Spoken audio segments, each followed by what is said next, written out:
रंजित ढुकছে हाँ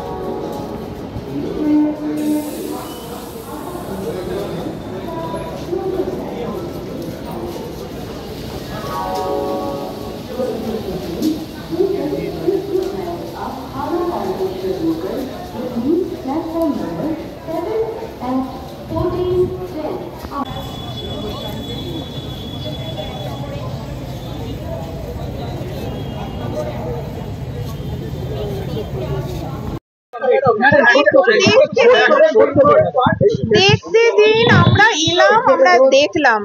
তারপর এটা তো মার্ডার কেস অলরেডি হয়েছে তো এখানে এসআইপি সাহেব বলেছেন তো মার্ডার কেস হয়েছে এখনই বলতে পারছি না অর্ডার হলে নিশ্চয়ই আপনারা জানতে পারবেন সিআইডি সমস্ত রকম ক্রাইমের ক্ষেত্রেই অ্যাসিস্ট করার জন্য দায়বদ্ধ এরা অলরেডি ফরেনসিক টিম করিয়েছেন ফিঙ্গারপ্রিন্টও করিয়েছেন তদন্তের সবে শুরু তদন্ত করতে দিন নিশ্চয়ই সবটা জানা যাবে তদন্ত করতে দিন জিআরবি খুব ভালোই তদন্ত করছে তদন্ত তাদের এগিয়ে নিয়ে যেতে দিন আপনারা নিশ্চয়ই জানতে পারবেন কেন তদন্ত করতে দিন তবে তো বলতে পারা যাবে যে কি হয়েছিল তদন্ত করতে দিন তদন্ত করতে দিন প্রতিবন্ধী ছিল বাংকারে কি করে বডি পাওয়া গেল তদন্ত করতে তো দেবেন তবে তো বলবো শুরুতে এসেই যদি এত প্রশ্ন করেন কি করে উত্তর দেব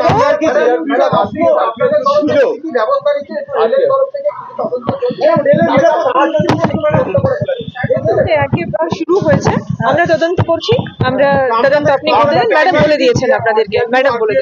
ছিল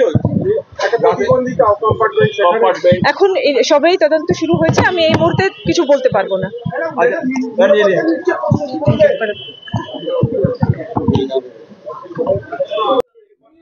উনি মিউজিক টিচার ছিলেন তো ক্লাস টিউশনি এইসব পারপাসে যেতেন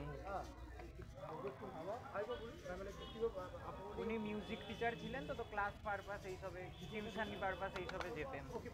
প্রত্যেক মাসে মিউজিকটা চাপুন হ্যাঁ প্রত্যেক মাসেই যেতেন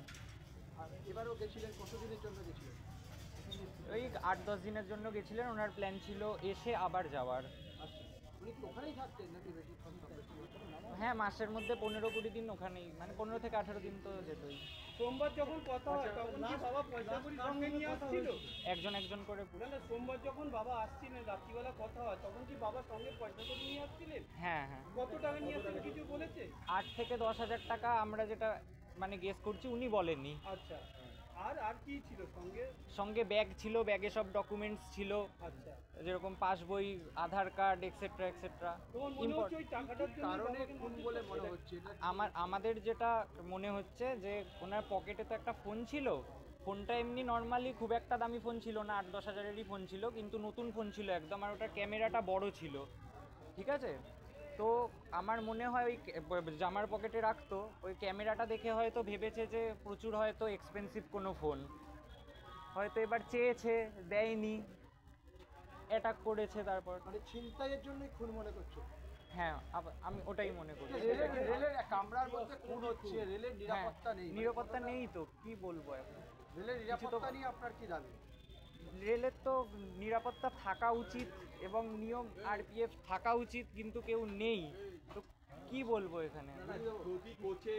আরপিএফ জওয়ানরা থাকতো হ্যাঁ তাহলে তো এটা হতো না